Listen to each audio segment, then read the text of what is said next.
Terima kasih Anda masih bersama kami di iNews Siang bersama saya Gede Satria dan Dian Mirza. Pemirsa, berita berikutnya dua wanita ditemukan tewas setelah jasadnya dicor di dalam sebuah rumah kontrakan di Kota Bekasi, Jawa Barat. Ya, selain dua wanita, warga menemukan seorang pria dengan luka sayatan di lengan dan meninggal dunia saat dibawa ke rumah sakit.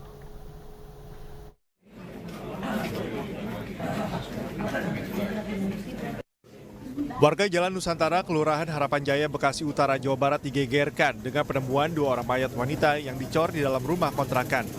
Kedua wanita tersebut diduga menjadi korban pembunuhan. Peristiwa ini terungkap saat seorang warga mengaku mencari istrinya yang tak pulang setelah meminta izin pergi mengaji sejak hari Minggu.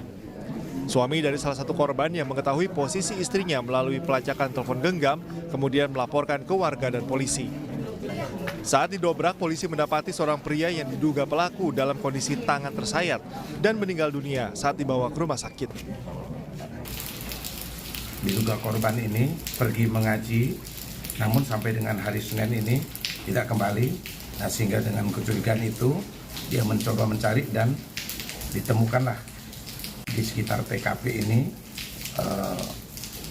Akhirnya tadi baik petugas dari Babin Kamtibmas karena ketemu dengan CCTV yang ada, diduga itu merupakan motor milik korban ya. Dari penemuan dua wanita yang tewas dicor ini, jajaran Polres Kota Bekasi telah berkoordinasi dengan Bidokes dan Puslap 4 untuk melakukan olah TKP yang digelar hari ini. Polisi telah meminta keterangan dari sejumlah saksi termasuk warga sekitar. Kasus penemuan dua mayat wanita dicor ini kini ditangani Reskrim Polres Metro Bekasi Kota. Dari Bekasi, Jawa Barat, Rahmat Hidayat, iNews melaporkan. Pak Bosek, siap. Jaga di sini siapa? Dan pemirsa, untuk mengetahui informasi terkini terkait kasus penemuan dua jasad yang dicor di Bekasi, Jawa Barat, kita akan terhubung dengan rekan kami Rahmat Hidayat. Selamat siang, Rahmat. Siang Gede. Ya, Rahmat, bisa Anda ceritakan sebenarnya bagaimana kronologis penemuan dua jenazah wanita yang dicor di Bekasi ini dan satu orang ditemukan mengalami sayatan begitu ya? Ya, Gede. Kronologis untuk penemuan jasad yang berada seperti bahkan kami melaporkan ini berawal dari kecurigaan salah satu keluarga korban yang curiga dengan korban yang sejak dari Minggu sore kemarin belum pulang. Namun setelah dilakukan pengecekan melalui sinyal handphone terdapat di lokasi tersebut. Akhirnya pihak suami korban pun melaporkan ke pihak ketua RT setempat dan dilanjutkan ke pihak polisian. Dari proses itu pun langsung dilakukan didobrak rumah tersebut dan ditemukan salah satu yang diduga pelaku sudah terkapar bersimbah darah. Sedangkan di posisi kedua korban itu persis berada di bawah tangga dengan kondisi cor semenan yang masih baru. Demikian, Gede. Ya, Rahmat, apakah sudah ada informasi mengenai siapa pelakunya, profilnya begitu ya? Apa benar pelaku ini diduga bunuh diri dengan luka sayatan? Ya, benar Mirza, saat ditemukan di rumah kontrakan tersebut ada seorang lelaki berusia sekitar hampir 45 tahun dalam kondisi sudah bersimbah darah dengan luka sayatan di tangan. Saat hendak dibawa ke pihak kepolisian RSUD Kota Bekasi, kondisi korban akhirnya sudah meninggal dan diduga yang bersimbah darah itu adalah pelaku dan pengontrak di rumah tersebut. Demikian Mirza. Rahmat, apakah Anda mendapatkan informasi apa hubungan antara pelaku yang diduga pelaku yang menyayat dirinya ini dengan dua korban? Ya, untuk hubungan antara korban dengan terduga pelaku ini kami pun belum bisa memastikan hubungan dengan keduanya. Namun dari berdasarkan keterangan dari warga dan pihak kepolisian bahwa antara si korban dengan pelaku itu sudah saling mengenal. Demikian, Gede. Ya. Ini penemuan ini kan berdasarkan salah satu informasi dari suami atau keluarga korban ya yang melacak dengan handphonenya. Suaminya apakah mengenal pelaku ini yang menyayat dirinya ini? Ya, untuk si suami korban sendiri dengan pelaku pun tidak mengenal demikian.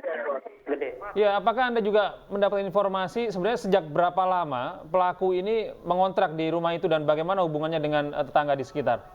Ya, berdasarkan keterangan dari pihak RT setempat bahwa terduga pelaku ini tersebut sudah mengontrak di rumah tersebut sejak awal 2019. Sedangkan hubungan antara terduga pelaku dengan warga sendiri ini sangat baik, bahkan setiap ada kegiatan apapun yang ada di lingkungan tersebut, pelaku pun mengikuti kegiatan yang ada di lingkungan tempat. Demikian, Gede. Iya, apakah sudah ada informasi begitu Rahmat mengenai motivasi, apa hasil olah TKP sementara mengenai motivasi dari yang diduga pelaku untuk membunuh dua wanita yang tewas dicor? Motif sendiri pihak kepolisian pun masih melakukan penyelidikan. Seperti di belakang kami ini melaporkan pihak Puslapor dan Puslapor Mabes Polri dan Dorkes Polda Metro Jaya pun sedang melakukan olah TKP dan melakukan pembongkaran di rumah tersebut. Demikian, Mirza. Iya, Rahmat, apakah Anda sudah mendapatkan informasi identitas dari dua jenazah, kemudian pelaku ini namanya siapa, lalu usia berapa, tinggal di mana begitu? Nah, untuk identitas pelaku pun kami belum dapat memastikan keduanya. Namun berdasarkan dari keterangan dan data yang kami dapat bahwa keduanya itu merupakan warga dari Cakung, Jakarta Timur. Demikian, Gede. Dua korban ini apakah ada hubungan keluarga? Ya, untuk memastikan keduanya antara korban ini kami pun belum bisa memastikan dan belum mendapatkan keterangan secara resmi dari pihak kepolisian. Demikian.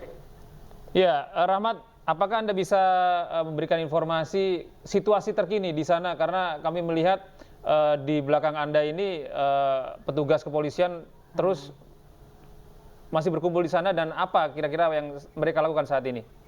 Saat ini di lokasi masih ramai oleh warga yang ingin melihat secara langsung. Dengan seperti di belakang kami melaporkan ini, pihak kepolisian dari Puslapor Mabes Polri dan Dorkes Polda Metro Jaya masih tetap melakukan olah TKP dengan penjagaan ketat dari pihak Polsek Bekasi Utara dan Polres Metro Bekasi. Untuk saat ini kami pun bisa untuk saat ini jenazah pun masih berada di dalam rumah kontrakan tersebut. Demikian, Gede. Artinya belum dievakuasi gitu jenazahnya dari sana ya, Rahmat? Ya, untuk jasad korban sendiri belum dilakukan evakuasi. Petugas pun masih melakukan pembongkaran di rumah tersebut. Demikian, Gede. Rahmat, saya ingin minta tolong untuk menunjukkan kondisi di sana dengan mempergunakan handphone Anda, kamera Anda. Boleh? Ya, silakan. Dapat kami laporkan bahwa kondisi saat ini dari sejumlah warga pun masih berada di lokasi, dan untuk saat ini pihak kepolisian dari Polsek Metro Bekasi Kota dan Polres Metro Bekasi Kota dan Polsek Bekasi Utara sedang melakukan penjagaan yang cukup ketat di lokasi tersebut. Sedangkan untuk saat ini sejumlah warga pun yang masih penasaran untuk melihat lokasi masih terus berdatangan di lokasi tersebut. Iya, ini artinya lokasi TKP-nya begitu sebenarnya berada di pemukiman yang cukup padat ya, Rahmat, sehingga sebenarnya apapun aktivitas ini dapat diketahui oleh warga sekitar ya. Ya, ini kita bahwa aktivitas warga saat ini dan untuk aktivitas korban sendiri, warga pun sudah banyak yang mengetahui, bahkan sebelum peristiwa ini terjadi bahwa ada salah terduga pelaku ini terdeteksi membeli sejumlah bahan-bahan material seperti semen dan batu-batu. Demikian. Ya, artinya warga sempat mengetahui bahwa pelaku ini membeli bahan-bahan bangunan tapi tidak tahu tujuannya untuk apa ya, karena digunakan untuk melakukan pengecoran di dalam begitu ya, Rahmat? Ya, Gede. Nah, ini situasi terkini ya. Ya, untuk saat ini situasi terkini di lokasi. Iya, pemirsa, ini adalah situasi terkini di tempat kejadian perkara di mana 2 jenazah wanita ditemukan dicor dan salah satu korban yang diduga pelaku ditemukan menyayat dirinya sendiri dan kemudian meninggal dunia ketika dibawa ke rumah sakit. Ya, kita lihat bagaimana warga yang ingin sekali mendekat ke tempat kejadian perkara namun dibatasi oleh pihak kepolisian. Ya, kita lihat ini lokasi tempat kejadian perkara cukup padat begitu. Ada di permukiman padat penduduk yang seharusnya setiap aktivitas yang dilakukan oleh warga juga diketahui oleh warga sekitar. Di kawasan Bekasi, di kota Bekasi, Jawa Barat, pemirsa. Hingga saat ini, olah tempat kejadian perkara masih terus dilakukan oleh pihak kepolisian. Kita terus memantau berlangsungnya olah tempat kejadian perkara untuk mengetahui lebih jelas sebenarnya apa yang terjadi di sana, penyebabnya seperti apa, dan kemudian polisi mungkin nantinya akan memberikan keterangan lebih lanjut begitu ya, apa yang terjadi di sana.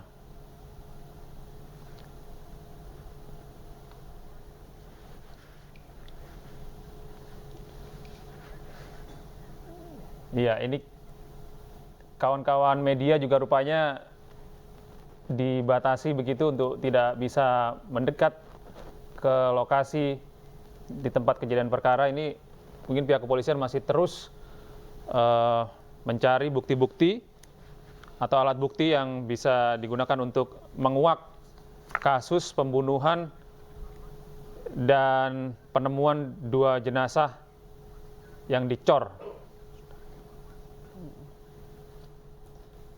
Sebagai tambahan informasi, pemirsa, hingga saat ini polisi masih belum mengevakuasi 2 jenazah wanita yang ditemukan dicor di dalam sebuah rumah kontrakan di Bekasi, Jawa Barat. Dan pelaku yang diduga pelaku ditemukan menyayat dirinya sendiri dan kemudian ketika ditemukan masih dalam kondisi sadar, namun sayang ketika dibawa ke rumah sakit nyawanya tidak tertolong. Ya, kami kembali terhubung dengan Rahmat Hidayat, rekan kami yang ada di sana. Rahmat, Anda masih bisa mendengar suara kami? Ini ya. Ya, apakah Anda dapat informasi sampai jam berapa olah tempat kejadian perkara ini berlangsung? Ya, saat ini saya masih tetap melakukan pihak kepolisian dari Puslapor melakukan proses olah TKP dan melakukan pembongkaran di lokasi yang kami laporkan saat ini. Dan untuk memastikan selesai jam berapa, kami belum bisa memastikan karena pihak kepolisian pun lagi melakukan proses pembongkaran yang diduga jenazah tersebut. Demikian, Gede. Ya, baik, terima kasih rekan Rahmat Hidayat melaporkan langsung dari Bekasi, Jawa Barat, dan kami terus menanti informasi terbaru dari Anda. Terima kasih. Pemirsa, berikutnya seorang pria tega menikam istrinya hingga tewas di Sukamara, Kalimantan Tengah. Pelaku marah karena istrinya menggugat cerai dirinya.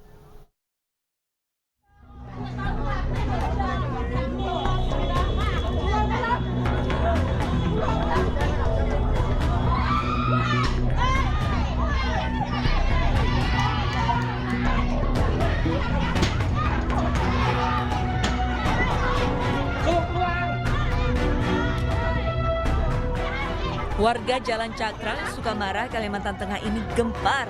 Pasalnya mereka mendengar ada teriakan minta tolong dari sebuah rumah.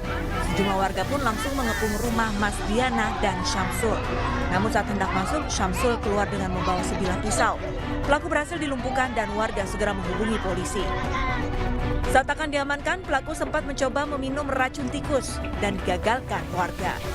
Beberapa saat kemudian, polisi datang dan langsung menggerebek rumah pelaku.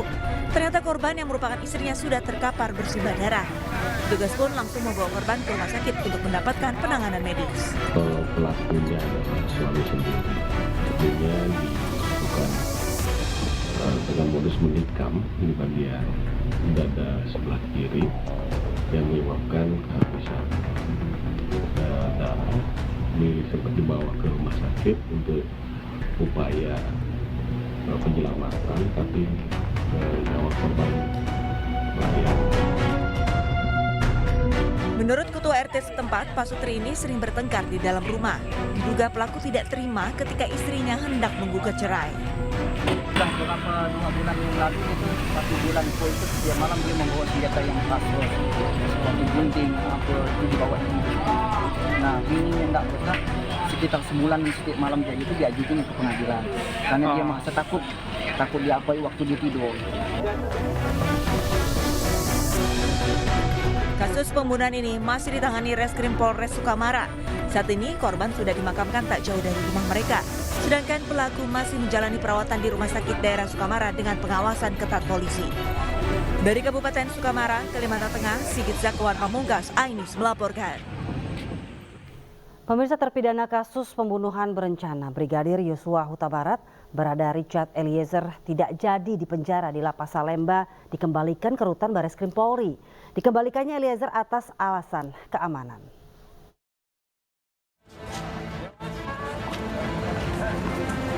Dengan pengawalan ketat sejumlah anggota Lembaga Perlindungan Saksi dan Korban atau LPSK, terpidana kasus pembunuhan berencana Brigadir Yosua Huta Barat barada Richard Eliezer Kunihan Lumiu tiba di Bareskrim Polri pada pukul 22 waktu Indonesia Barat tadi malam. Dikembalikannya Richard Eliezer dari Lapas Salemba ke rutan Bareskrim Polri berdasarkan rekomendasi LPSK dengan pertimbangan keamanan. Sebagai justice collaborator, Richard Eliezer berhak ditahan terpisah dari tahanan lainnya. Meski menjalani masa hukuman di rutan Bareskrim Polri, status Eliezer tetap warga binaan Lapas Kelas 2A Salemba. Semua proses dari rutan Salemba kembali kepada rutan Bareskrim semua berjalan lancar, baik, dan ini sesuai rekomendasi dari Lembaga Perlindungan Saksi dan Korban mengingat Richard Eliezer adalah sebagai justice collaborator, jadi sesuai dengan peraturan perundangan dan juga sudah berkoordinasi dengan Kemenkumham dalam hal ini Ditjenpas Pemasyarakatan juga dari Lapas Salemba tadi sudah Richard sudah kembali ke rutan Bareskrim.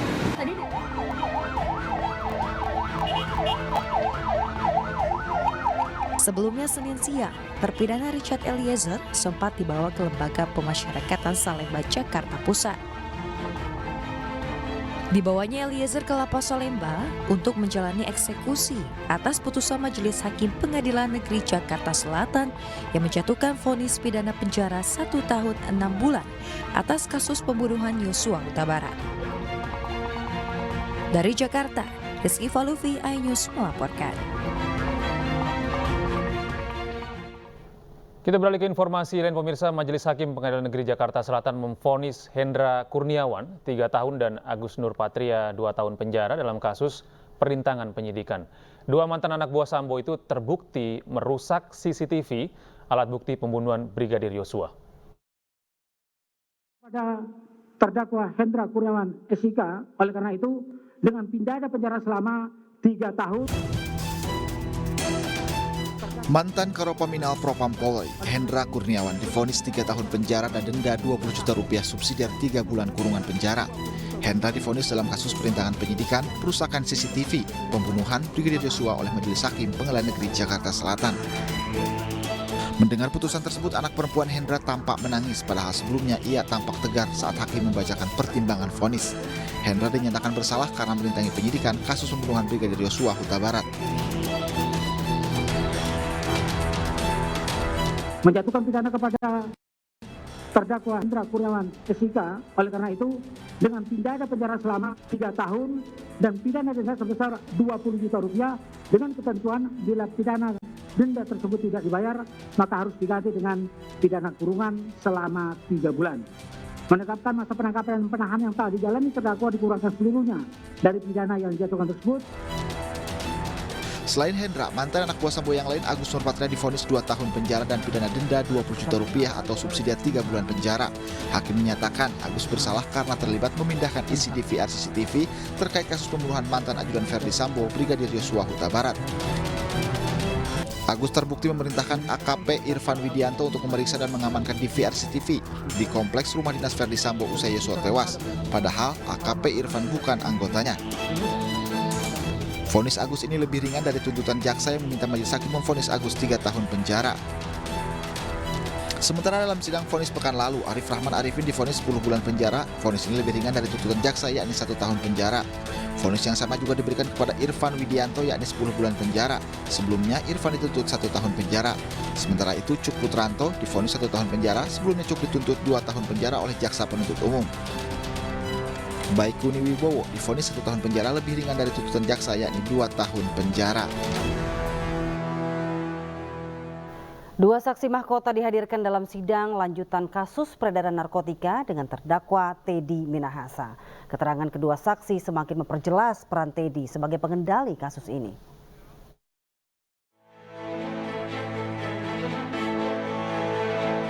Sidang lanjutan kasus peredaran narkotika dengan terdakwa mantan Kapolda Sumatera Barat Irjen Teddy Minahasa kembali digelar di ruang sidang utama Kusuma Atmaja, PN Jakarta Barat.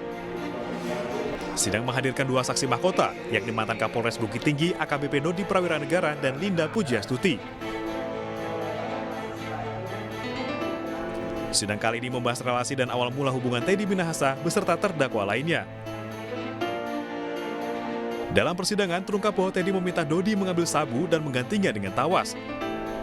Total ada 11 orang yang diduga terlibat dalam peredaran narkoba, termasuk Teddy Minahasa.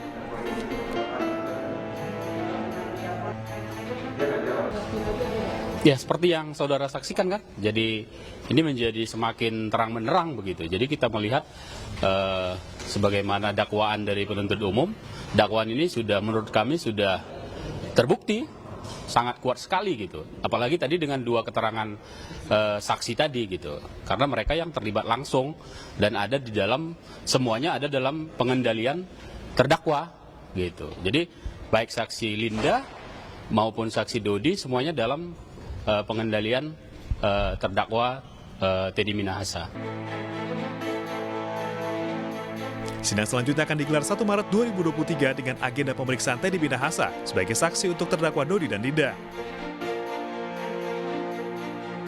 Sementara saksi ahli digital forensik dan ahli bahasa akan dihadirkan pada sidang 2 Maret 2023. Dari Jakarta, Hilami Aulia, Muhammad Khairuddin, Anyus melaporkan.